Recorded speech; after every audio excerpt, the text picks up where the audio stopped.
Masquerade. Oui, je savais hein, que le temps s'est écoulé, hein. Vous en faites pas, j'ai pas cru que la caméra ne tournait pas.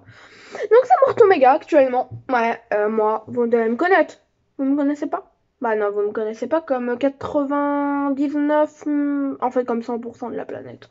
On est juste à 0.0000. Il y a beaucoup de zéros en fait.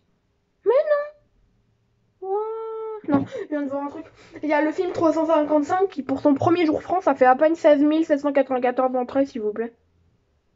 C'est incroyable. Le film, il y a un casting de ouf. Mais bon, les gens doivent s'attendre à ce que ça soit juste un nouveau Bloody Milkshake. Je l'ai pas vu, mais paraît-il, il est vraiment pas ouf.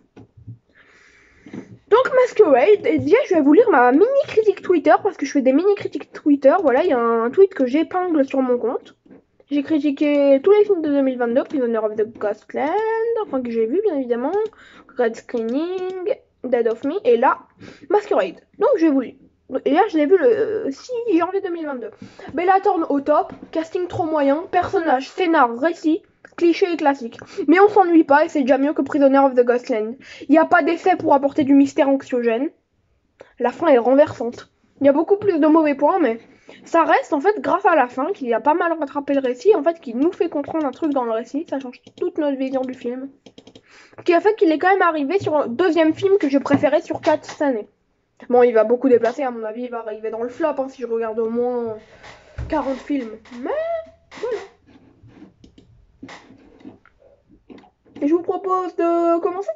Jeu d'acteur, Alvia Halin-Lind. Franchement, elle a un jeu pourri. Heureusement, Bella Thorne relève le niveau. Skillur Samuels se débrouille pas trop mal. Austin Nichols. Mirkia Monroe. Mirkia Monroe. Font un duo très très moyen, voire complètement pourri. Johanna Maîtresse. Ouais, Maîtresse. Joue bien. Personnage nul, sans personnalité, que du vulgaire stéréotype. Ouais, je devais ajouter le mot stéréotype, sauf que vous savez, il y a une limite de nombre de lettres sur Twitter. C'est ça le gros problème. D'ailleurs, pour ceux qui me suivent pas sur Twitter, alors mon Twitter c'est @muertomega. non, M-U-R. Qu'est-ce que je raconte?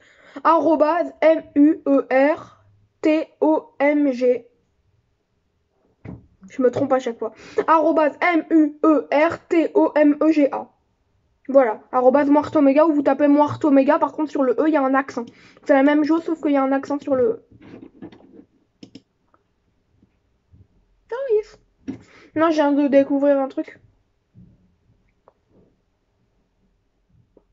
Ça on sort sans VOD, ouais, parce que je regarde Twitter en même temps justement. Histoire classique, je m'attendais à ce qu'il y ait une parfaite originalité, mais non. Anxiété, gore, mystère, dead scene. Aucun mystère, aucune anxiété. Et ça essaye même pas de se démarquer des autres. À moins que le réalisateur il s'est dit, mais tiens, on n'a jamais fait ça. Il y a que la fin, franchement, qui rattrape tout ça. Anxiété, gore, mystère, rien de le dire. J'ai même l'impression que Shanday Taylor sait qu'elle n'est pas anxiogène. Voilà, c'est le réel. Photographie bonne, sans plus, souvent c'est comme ça. Donc la photographie est bonne, ça me va. La fin est franchement bonne, je peux pas trop vous en dire, mais waouh. Ça concerne le personnage de Bella Thorne, ce qui fait que c'est une actrice secondaire pendant tout le récit, mais on apprend que c'est l'actrice principale à la fin du récit. C'est compliqué. En tout cas, du moins que son personnage est le personnage principal. Bah, c'est la fin de cette vidéo, elle aura duré moins longtemps que d'habitude, donc ciao, hein, c'était Mortomega.